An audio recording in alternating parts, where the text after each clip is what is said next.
News, सच जरूरी है। नमस्कार दर्शकों, ये है MNS न्यूज नेटवर्क। आप देख रहे हैं MNS न्यूज टीवी। मैं हूं आपके साथ प्राची। आइए देखते हैं देश और दुनिया की तमाम बड़ी खबरें। वक्फ के नाम पर जमीन कब्जाई है, उनसे जमीन वापस ली जाएगी। अरविंद केजरीवाल ने पीएम मोदी को लिखी चिट्ठी। बीजेपी के साथ दिल्ली में चुनाव लड़ेंगी JDU। आइए देखते हैं खबरें विस्तार से।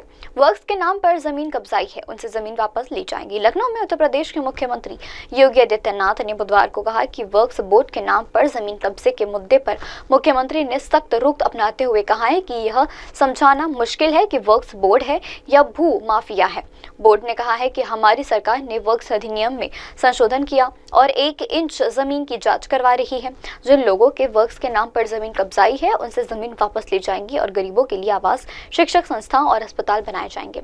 संभल में धार्मिक स्थलों पर विवाद का जिक्र करते हुए मुख्यमंत्री ने कहा है कि संभल में श्री हरि विष्णु के द्वादश अवतार में कालिंग का उल्लंघन पुराना है। उन्होंने कहा है कि वहां धार्मिक स्थलों को तोड़कर कब्जा करने का प्रयास हुआ है।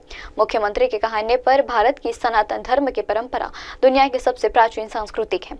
इसी की तुलना किसी महज और संप्रदाय पर नहीं हो सकती।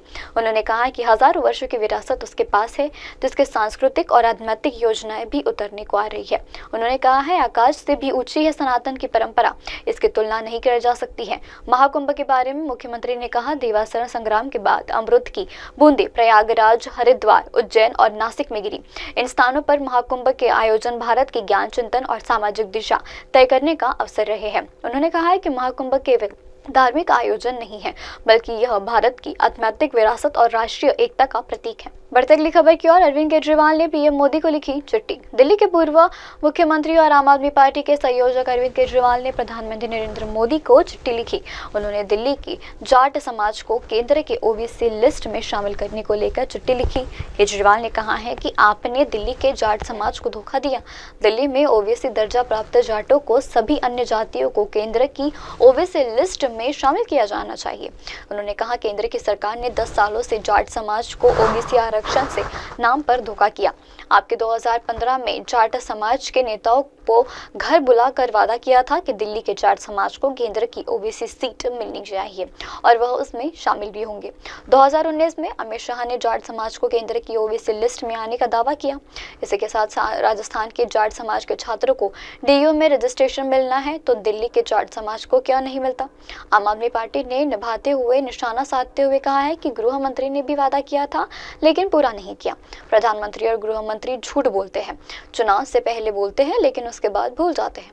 मैंने पीएम मोदी को चिट्ठी लिखी है और उसका जवाब आने का इंतजार कर रहा हूँ। उनका वादा दिलाया और जो वादा मैंने उन्हें याद दिलाया वो अवश्य पूरा करेंगे, ऐसा उनसे नेतृत्व करता हूँ। बढ़ती अगली खबर की ओर। बीजेपी के साथ दिल्ली चुनाव लड़ेंगी JDU। झारखंड के बाद अब दिल्ली में भी JDU और बीजेपी के साथ मिलकर विधानसभा चुनाव लड़ने की प्लानिंग कर रही है।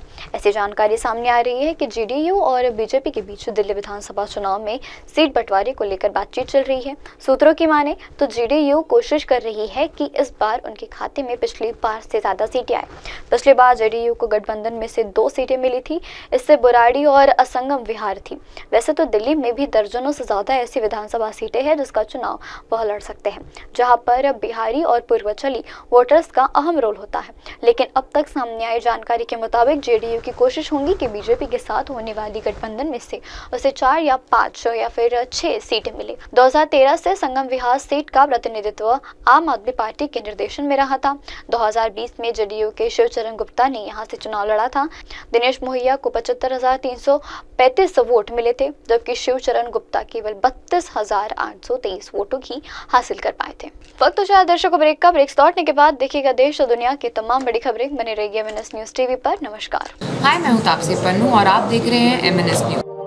आप देख रहे हैं MNS न्यूज, सच जरूरी।